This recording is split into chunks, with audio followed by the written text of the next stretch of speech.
Boa tarde, gente. Hoje nós vamos falar do filósofo inglês John MacTaggart, Alice MacTaggart, né, que viveu mais ou menos entre 1860 e a década de 20, acho que 25, 1925, né? Então, ele quando nasceu era chamado John MacTaggart Ellis apenas, né? Só que por uma questão de uma herança do tio-avô materno, né? O pai dele achou por bem assumir uma segunda interação no nome MacTaggart, no nome da família. Daí ele ficou John MacTaggart Ellis MacTaggart, né?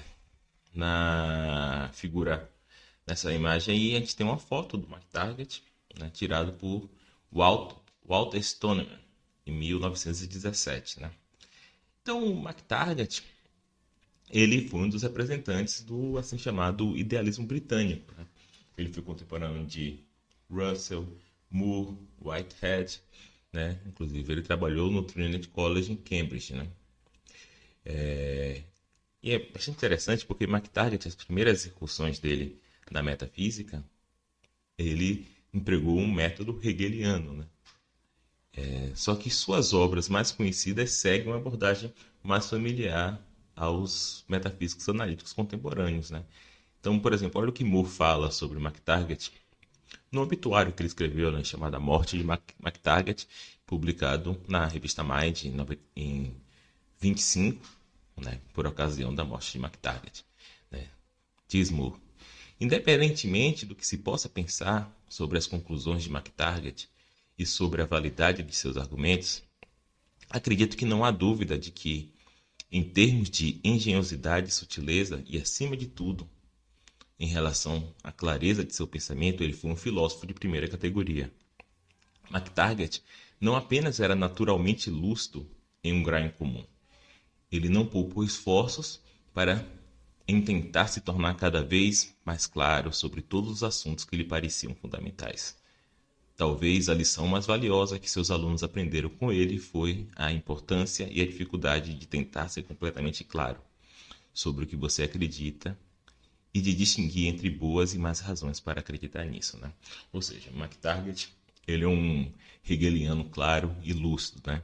Um hegeliano do bem, vamos dizer assim, né? Eu não achei o texto completo do Moore na internet, mas depois eu posso procurar melhor.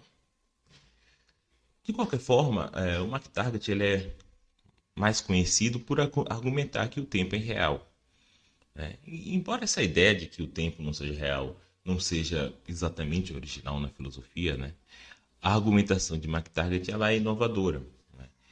Ele defende que o tempo é irreal porque o tempo seria um fenômeno intrinsecamente contraditório. A gente vai ver o argumento dele hoje, né? O famoso argumento para a irrealidade do tempo de MacTaggart foi primeiro publicado num artigo chamado, né, The Unreality of Time, justamente a realidade do tempo, que foi publicado na Mind em 1908, né? Aqui é uma página inicial do artigo, né?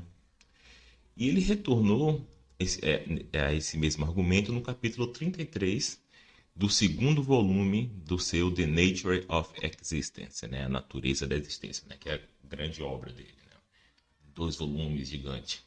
E foi publicado, só que esse segundo volume do The Nature of Existence foi publicado foi editado pelo filósofo também inglês, o Broad, após a morte de MacTaggart em 28, né? Então, para esse vídeo, eu peguei aqui uma tradução do Em Realidade do Tempo, né? Esse artigo aqui, que foi feita por César, né? César Schirmer dos Santos, que foi meu colega na pós-graduação na URGS, né? E trabalhei com ele no departamento do UFCM. Então, para quem se interessar, essa tradução aqui foi publicada na revista Criterion, tá? Tá facilmente encontrável aí na internet. Tá. Antes da gente entrar no argumento propriamente de MacTaggart, propriamente dito, né? Então, MacTaggart ele começa o seu argumento, né? Vamos ver os preâmbulos do seu argumento, com a observação de que momentos e eventos, né, eles podem ser ordenados de duas maneiras, ordenados temporalmente, no caso, né, de duas maneiras, né? Então, vou ler aqui uma parte do artigo, ele fala o seguinte: posições no tempo como o tempo prima facie aparece para nós, são distinguidas de duas maneiras. Cada posição, cada momento, ele é anterior a algum outro momento e posterior a algum outro momento. E cada posição é passada, presente ou futura, né? Ou seja, momentos e eventos eles podem ser temporalmente anteriores, simultâneos ou posteriores uns aos outros, né? Então, sei lá, por exemplo, o evento da queda da Bastilha é posterior ao evento da deposição de Rômulo Augusto, né? Que foi o último imperador do Império Romano. Então, essa ordenação conseguida por essa relação de posterioridade, anterioridade e simultaneidade é o que McTaggart chama de série B. Tá? Então, a série B é encarnada, por exemplo, nessas linhas do tempo que a gente vê, né? Aqui um exemplo, né? Em que eventos são organizados como anteriores, né? Posteriores na linha, né? Então, aqui, o evento da publicação do Príncipe de Maquiavel, ele é posterior ao evento da pintura do teto da Capela Sistina, que, por sua vez, é posterior ao evento da pintura da Mona Lisa, né? Então, isso seria a série B. Uma série de eventos organizadas a partir dessas relações de anterioridade, posterioridade e simultaneidade. Só que a gente também ordena eventos fazendo o seguinte, olha, eventos podem ser passados, presentes ou futuros, né? E essa ordenação fornece uma série que McTaggart chama de série A. Tá? Então, tem duas maneiras de organizar o tempo. Série B, em que os eventos são organizados anterior, posterior, simultâneo. Série A, os eventos são organizados como presente, passado e futuro. Né? Então, na série A, essa predicação dos eventos e momentos é feita em relação ao momento especial, né? Que é o momento presente. Então, esse momento presente indicaria onde você está, vamos dizer assim, nessa linha do tempo, né? Mais ou menos como tem alguns mapas assim que tem essa afirmação assim, você está aqui, né? Então, a série A não só você tem os eventos organizados, mas eles são organizados em relação a um ponto específico que é o presente, né? Então, o que está antes do presente é passado, o que está depois do presente é futuro. E especialmente importante é que quando o tempo vai passando,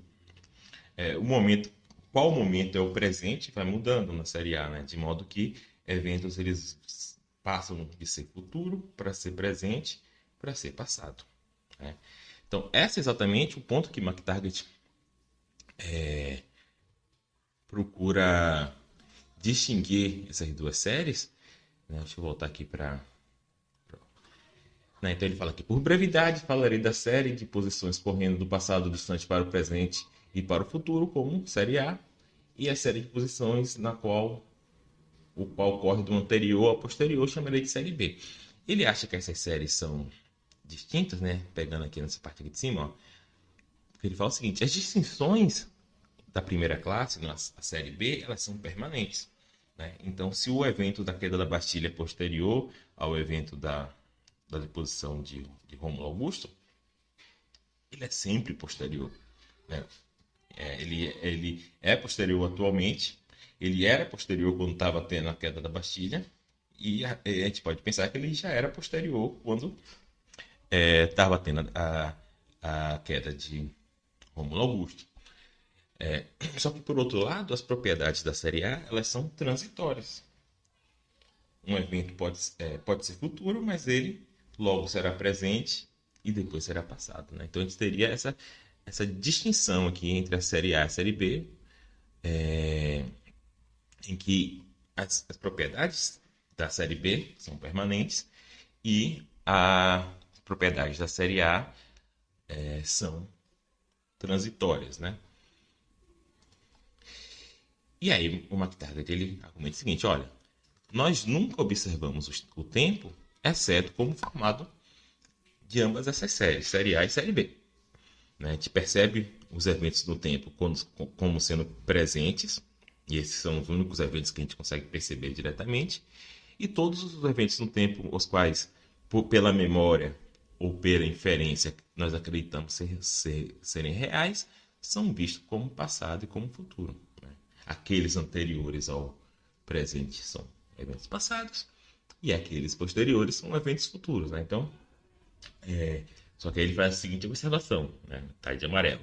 É possível, contudo, que tudo isso seja meramente subjetivo. Pode ser o caso de que a distinção introduzida entre posições no tempo pela série a distinção presente, passado e futuro, seja simplesmente uma ilusão constante de nossas mentes e que a natureza real do tempo contém apenas uma distinção do tipo série B, a distinção de anterior e posterior. Nesse caso, não podemos perceber o tempo como ele realmente é, mas poderíamos ser capazes de pensá-lo como ele é. Né? Só que para McTaggart, a gente vai ver, o tempo para ele ser real, ele precisa ter ambas as séries. Né? Então, e de fato, na verdade, McTaggart acredita que a série A ela é até mais fundamental do que a série B. Né? E o motivo tem a ver com a explicação da mudança, como veremos. Né? Então vamos falar do argumento agora. Embora haja diversas maneiras de reconstruir o argumento de McTaggart, para os nossos propósitos será suficiente uma reconstrução bem simples, né? Que seria aqui, mais ou menos o que eu escrevi aqui. Premissa 1. O tempo é real apenas se a mudança for real, se ocorrer mudança real. Premissa 2. A mudança é real apenas se a série A existir. Premissa 3. A série A implica uma contradição. Portanto, o tempo é irreal.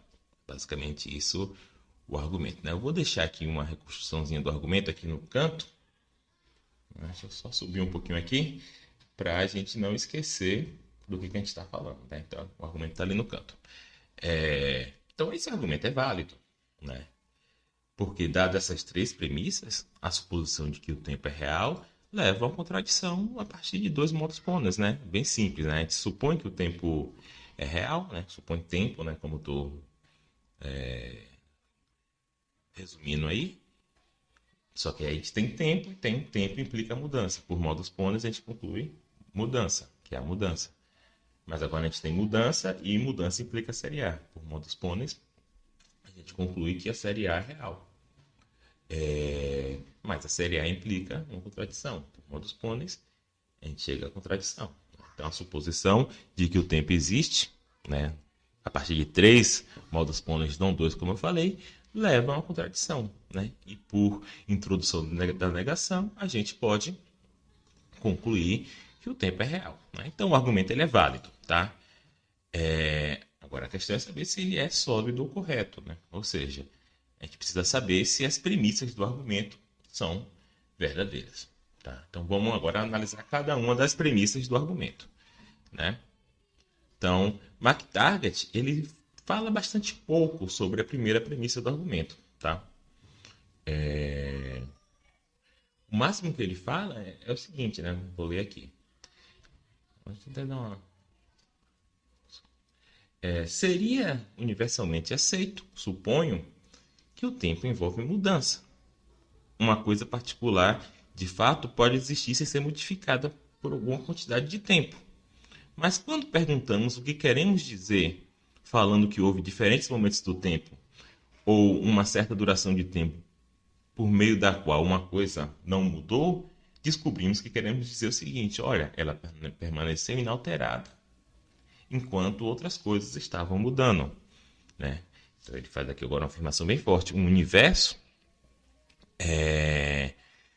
no qual nada mudasse, incluindo os pensamentos dos seres conscientes, seria um universo sem tempo. Né? Então, isso aqui é tudo que ele tem a dizer sobre a primeira premissa. Né? Só que aqui não é uma defesa tão boa, né? Porque mesmo que fosse universalmente aceito que o tempo implica mudança, talvez a opinião universal estivesse errada. Né? E de fato não é universalmente aceito que o tempo implica mudança. Né? Posso pensar aqui no um artigo do Sidney Shoemaker chamado exatamente Time Without Change, né? Tempo sem mudança, em que ele argumenta que é possível que exista tempo sem mudança, basicamente, né? Então, esse suporte que McTaggart dá à primeira premissa não é tão bom. Mas a gente pode encontrar algum suporte a essa primeira premissa de McTaggart no livro 4 da Física de Aristóteles, tá? Eu não encontrei aqui esse texto traduzido em português, eu não sei se existe, né? Então fui dar uma olhada no Obras Completas de Aristóteles, né?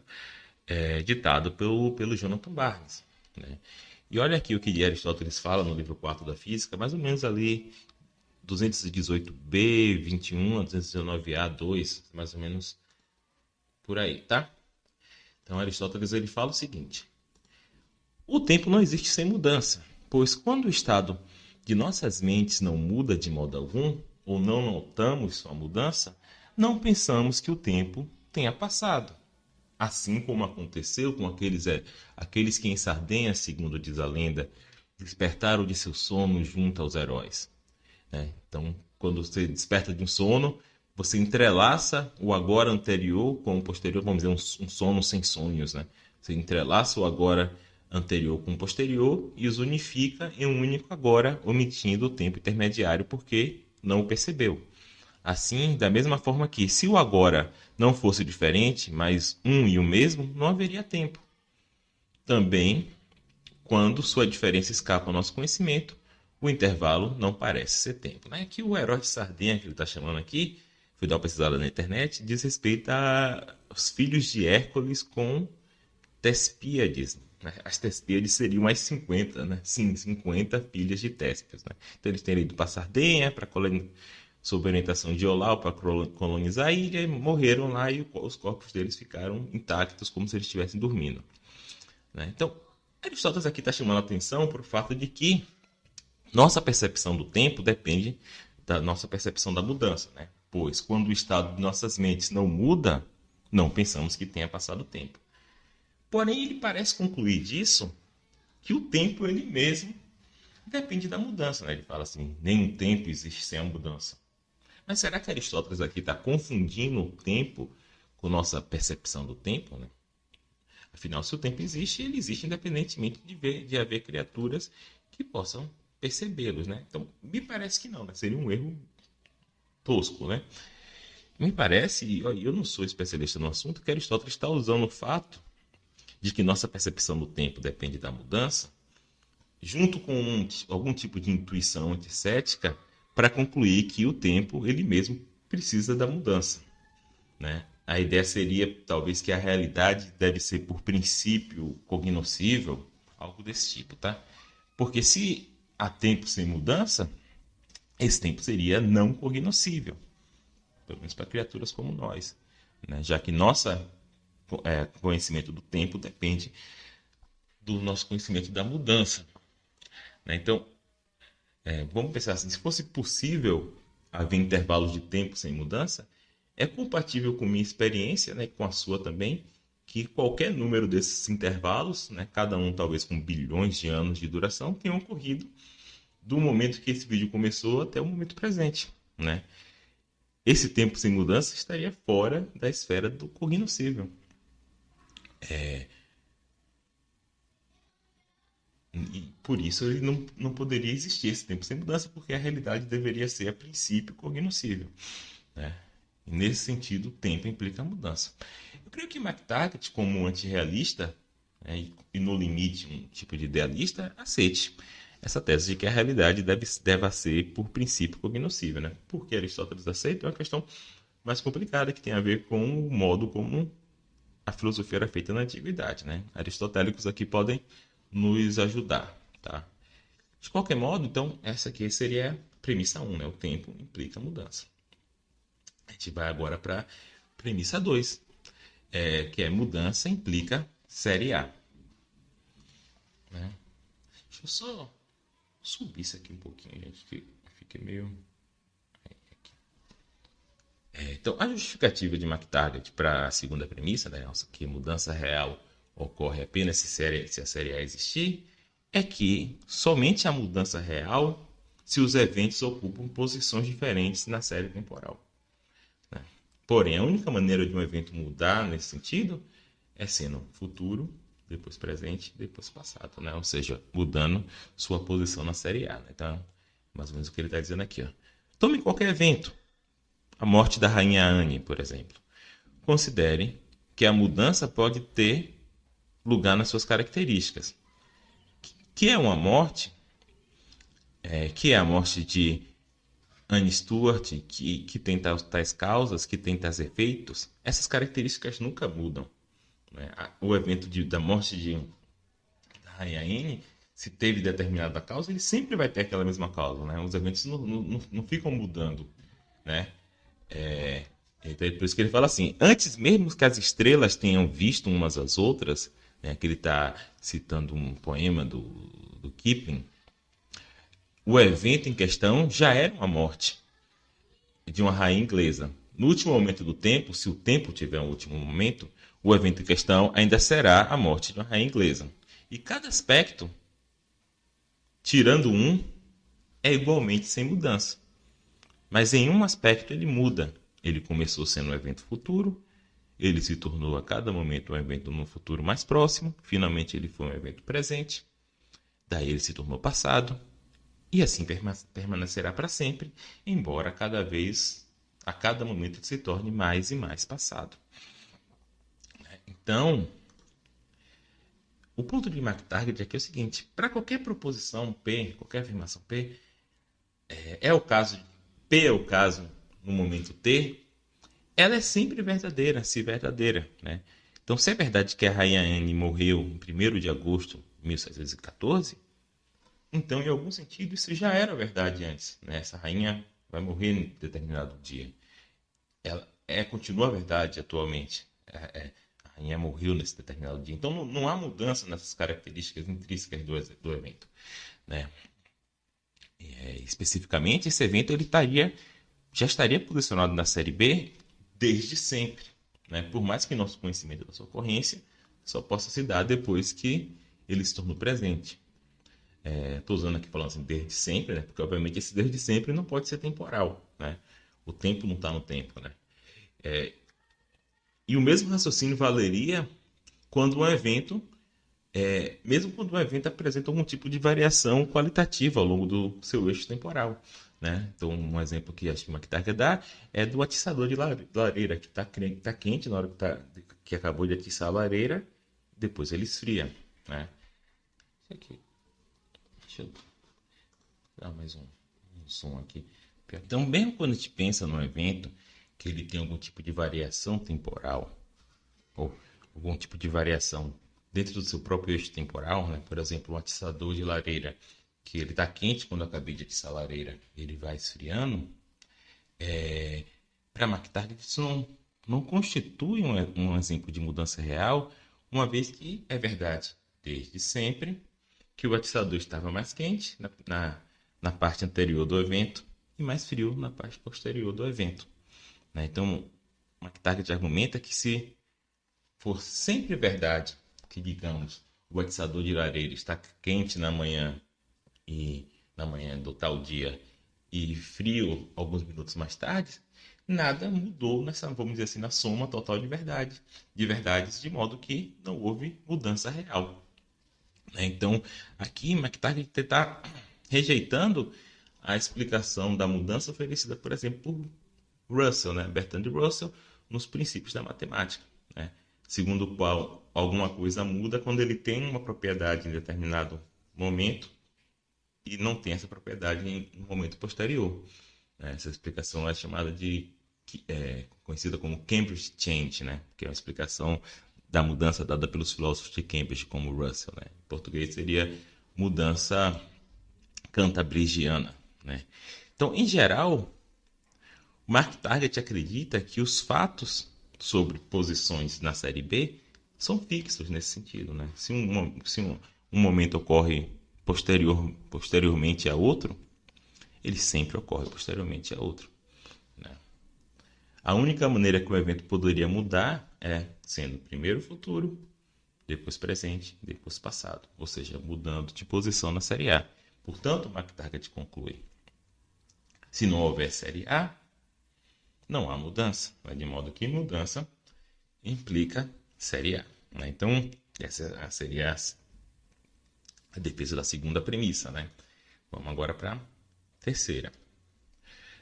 Então, em defesa da terceira premissa, né, que a série A não existe, McTaggart procura demonstrar que a série A é intrinsecamente contraditória, né? E essa é a parte mais difícil do argumento dele, né? O que ele está dizendo aqui, gente? Ele está dizendo o seguinte: olha, presente, passado e futuro são incompatíveis um com o outro, né? Um evento não pode ser presente, passado e futuro. Ou ele é presente, ou ele é passado, ou ele é futuro. Mas todo evento é os três. Ou pelo menos dois, né? Se a gente pensar que tem um primeiro evento e o último evento. Então, presente, passado e futuro são determinações incompatíveis porque nenhum evento pode ser mais do que um deles. Né? Por exemplo, o evento da morte da Rainha Anne não pode ser presente, passado e futuro. Ou ele é presente, ou ele é passado, ou ele é futuro. Só que cada evento possui todas essas três determinações, por quê? Porque se um evento ele é passado, ele foi presente e foi futuro. Se um evento é futuro, ele será presente e será passado. Se um evento é presente, ele foi futuro e será passado. Ou seja, o ponto de McTaggart aqui é o seguinte: presente, passado e futuro são determinações incompatíveis, mas ao mesmo tempo cada evento possui as três, pelo menos duas delas, né? O que levaria a uma contradição. Calma, eu sei que você está achando esse argumento estranho, né? Por quê? Porque existe uma resposta muito natural a esse argumento. Seria o seguinte: olha, ninguém acha que a morte da Rainha Anne é presente, passado e futuro ao mesmo tempo. A morte da Rainha Anne foi futuro, depois foi presente e hoje é passado. A linguagem, né, nossa linguagem, tem esses tempos verbais exatamente para lidar com casos desse tipo, né? E digo mais: a definição do princípio da não contradição, já Aristóteles tem uma cláusula temporal exatamente para lidar com casos desse tipo. Afirmativas opostas não podem ser verdadeiras ao mesmo tempo, né?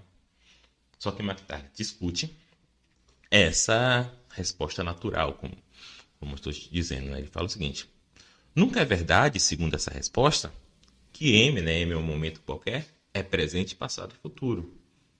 É presente, será passado e foi futuro. Ou então, é passado, foi futuro e presente. Ou ainda é futuro e será presente e passado. As características só são incompatíveis, diria essa resposta, quando elas são simultâneas. Mas não há contradição no fato de cada momento ter essas características sucessivamente.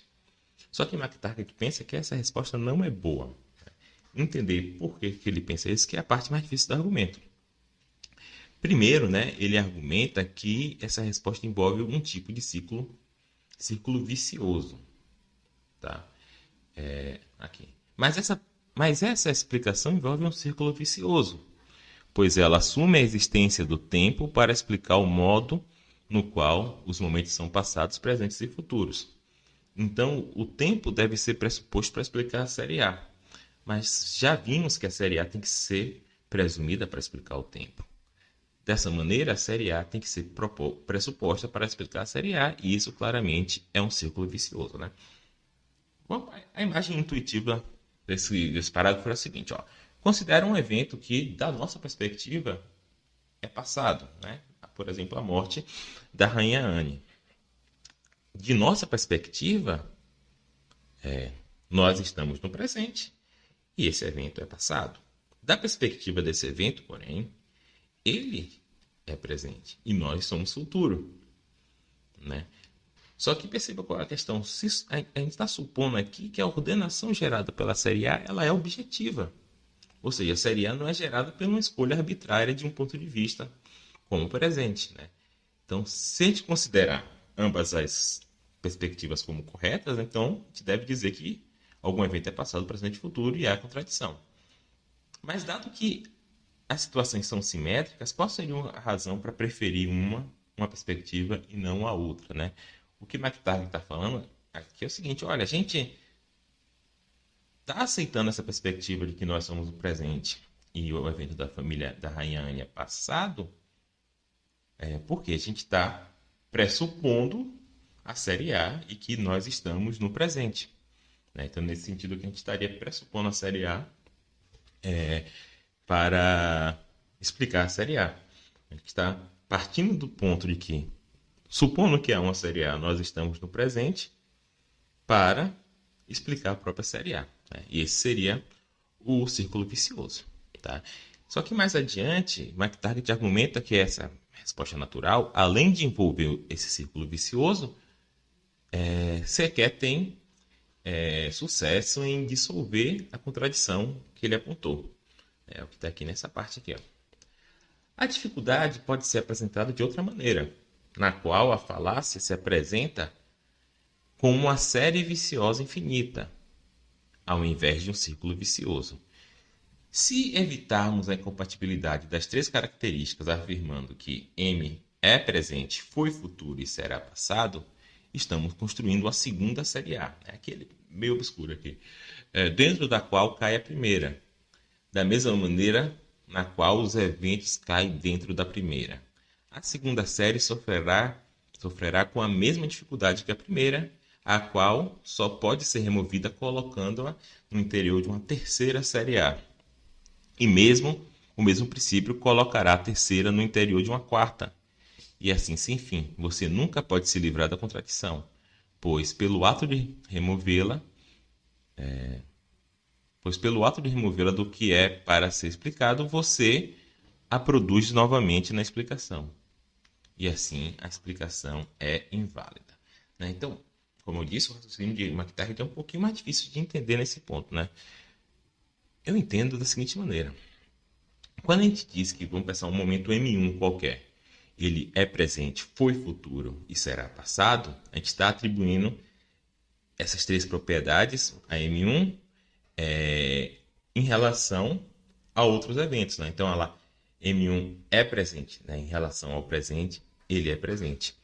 Foi futuro em relação a algum momento do passado, ele é futuro.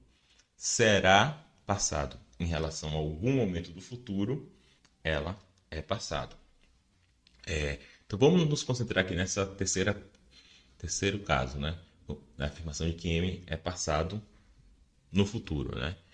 Então a gente está dizendo o seguinte: a gente está pegando algum momento M2, que é um momento futuro, e falando assim, em relação a M2, M1 é passado, né? Então M1 será passado, né? Em relação a um momento do futuro, M1 é passado. Só que o problema é que é o seguinte: esse M2, no momento futuro, ele também será presente e será passado, né? Isso quer dizer, então, que M1 ele será passado no futuro, mas ele também será passado no presente, né? Então, ele é passado em relação... Então, M2 está depois de M1 na série, né? Então, em relação a M2, M1 é passado e M2 está no futuro, né? Então, M1 será passado. Mas quando a série A avançasse mais um pouco, M2 vai estar no presente, né? Então, M1 ele vai ter a propriedade de ser passado no presente. E depois M2 vai para o passado, M1 vai ter a propriedade de ser passado no passado, né?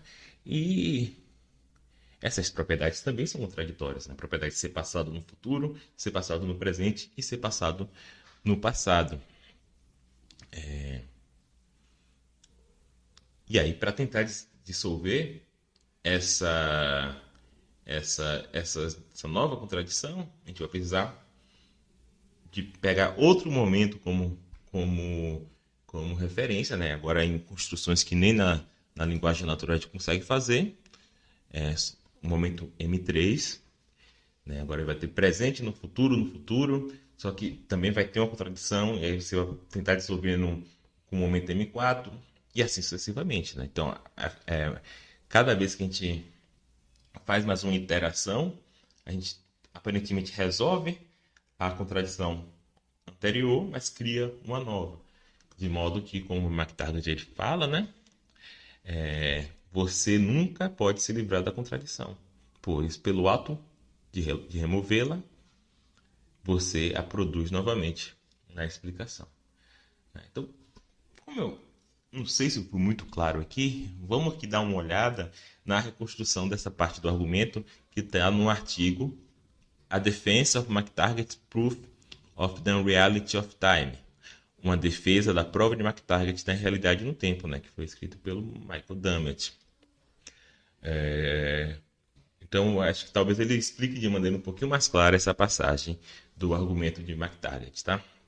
Essa parte aí que está grifada. Ele fala o seguinte: vamos chamar passado, presente e futuro de predicados de primeiro nível. Se traduzirmos era futuro como futuro no passado e assim por diante, como sugere McTaggart, então teremos 9 predicados de segundo nível, né? Que seria, né, aqui que está tentando explicar aqui com essas chavezinhas aqui, né? Então seria passado no passado, passado no presente, passado no futuro, presente no passado, presente no presente, presente no futuro, futuro no passado, futuro no presente, futuro no futuro. Então a gente vai ter 9 predicados. Da mesma forma, existem 27 predicados do terceiro nível, né, que a gente pode fazer aqui a combinação, e assim por diante, né? E aqui está a parte mais importante do argumento.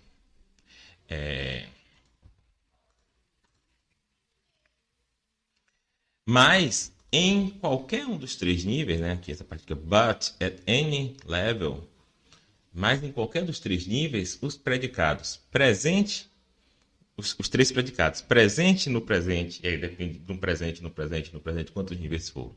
O predicado presente, passado no presente, no presente, no presente, no presente, no presente, e o predicado futuro no presente, no presente, no presente, no presente, no presente, são equivalentes aos predicados do primeiro nível, passado, presente e futuro. De modo que, se não há uma contradição, ou se há uma contradição relacionada ao primeiro nível, essa mesma contradição ocorre em todos os outros níveis, né? Porque cada um desses níveis vão ter sempre um predicado que é equivalente ao predicado de primeiro nível, né? Então, o predicado presente no presente, no presente, no presente, no presente, no presente, é equivalente a presente. O predicado passado no presente, no presente, no presente, é equivalente a passado, né?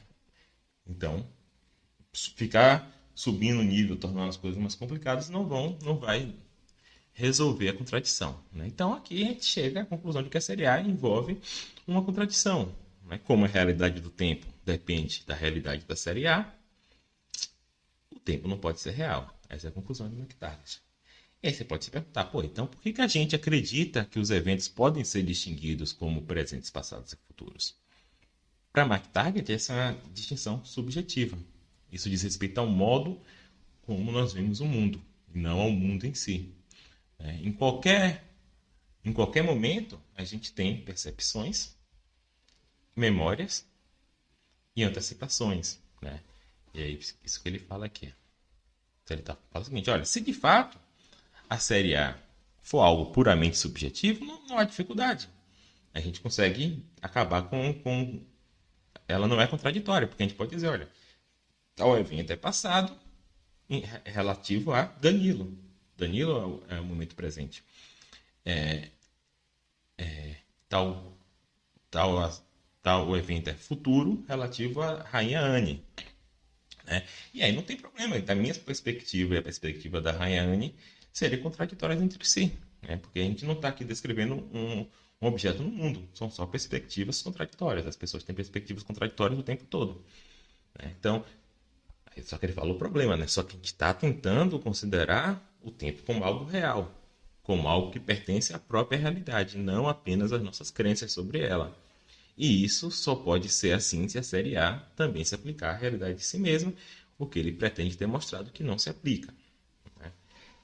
E outro ponto, embora o tempo seja irreal para McTaggart, nossa percepção do tempo não seria totalmente ilusória, né? Já que existiria uma terceira série que é real, só que ela não é temporal, e que ordenaria os eventos de uma maneira que eles parecem estar ordenados temporalmente, como se fosse uma série B. E McTaggart chama isso de série C, né? Essa é uma coisa bastante misteriosa do trabalho de McTaggart, né? Ele nunca explica muito bem o que é essa série C. Nos capítulos 44 a 50 do segundo volume da Natureza da Existência, né? McTaggart fala assim: a série C é um tipo de série de inclusão em que cada elemento, né, cada momento na série C, ele contém como parte própria, então a relação aqui é de parte todo, ou seja, não é a relação temporal, contém como parte própria o momento antecessor imediatamente antecessor, né? Só como o momento antecessor contém como parte própria o outro, né? Antecessor e assim sucessivamente até o primeiro momento, cada momento ele contém como parte todos os momentos anteriores, né? Então, isso dá uma ordem, né, nesses momentos, né? O momento ele é posterior quando ele contém aquele momento anterior como parte, né? Só que não seria uma ordem temporal, né? Então, e aí você, ao caminhar por esse, é como se quando você está você percebe um momento, né? Você tem acesso aos momentos anteriores dele, entre aspas, o passado, mas não aos momentos posteriores.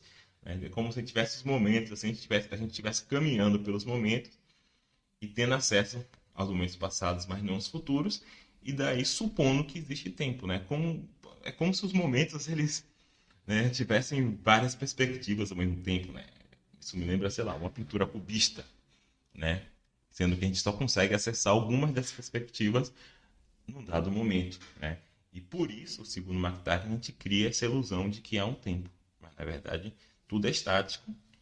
É simplesmente nossa perspectiva dos momentos que torna parecer que há um tempo, né? Essa é uma das explicações que McTaggart dá à série C. Ele tem outras, tá? Nenhuma é muito clara. E ele mesmo diz isso no artigo. Ó, aqui eu não, isso aqui é uma questão para outro trabalho. Eu não estou supondo que eu sei explicar o que é a série C, né?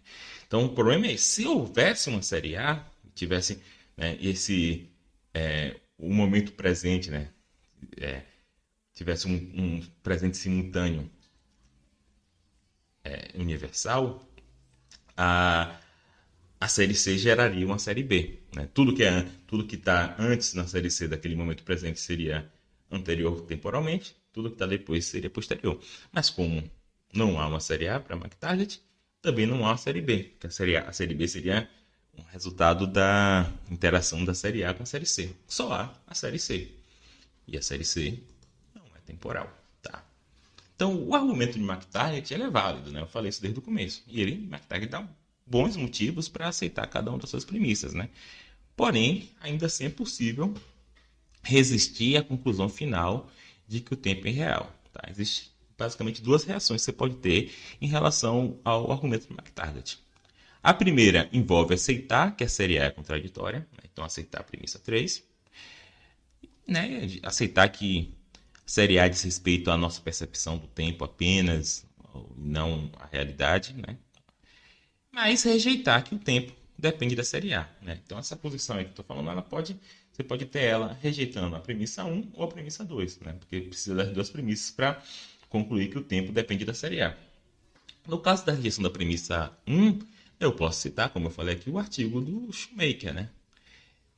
Tempo sem mudança, né? Time without change. Em que ele argumenta que é possível existir tempo sem mudança, né? Rejeitando a premissa 1. No caso da rejeição da premissa 2, a gente pode defender, né, uma explicação do tipo cantabrigiana para a mudança. Né? Dizer, olha, isso aqui realmente explica a mudança e tal. Uma dificuldade para essa posição é que parece haver alguns aspectos do tempo que não podem ser captados usando um vocabulário de série B apenas, mas poderiam ser captados utilizando um vocabulário de série A. Então acho que eu vou gravar uns vídeos sobre esses dois pontos, tá? Depois. Mas quem adota esse tipo de reação, né, de aceitar a premissa 3 e negar um ou a 2, talvez ambas, pensa que o tempo é composto apenas para a série B, tá? E por consequência, essas pessoas são chamadas de teóricos B, ou B-theorists. A segunda posição envolve aceitar que o tempo depende da série A, ou seja, envolve aceitar a premissa 1 e a premissa 2. Mas defender que a série A não é contraditória, ou seja, argumentar contra a premissa 3. Uma maneira comum de rebater o argumento em favor da premissa 3 é defender que somente o presente existe. Né? Não existe passado nem futuro, só o presente. Né? Então, daí, uma afirmação como M1 é presente, foi futuro e será passado, elas seriam aceitáveis, né? Teria entenderia essas afirmações utilizando algum tipo de modalidade, etc., seriam aceitáveis. Só que eles não poderiam ser traduzidos como em termos de eventos M2 que estão no futuro ou no passado, porque simplesmente esses eventos não existem. Só existem os eventos que estão no presente, né? Eles não existem mais, né? Ou não existem ainda. Eles não existem. Tá? Então você barra o argumento aí. Né? Essa posição específica de achar que só o presente existe é chamada de presentismo, tá? E é adotada por pessoas que são chamadas de teóricos A, ou A-theorists, como, por exemplo, o lógico e filósofo Arthur Pryor, né? Então é isso, gente. Espero ter explicado aqui mais ou menos bem o argumento de McTaggart, né? Tem umas partes difíceis. Deixem aí seus comentários. A gente se vê depois, tá bom? Tchau.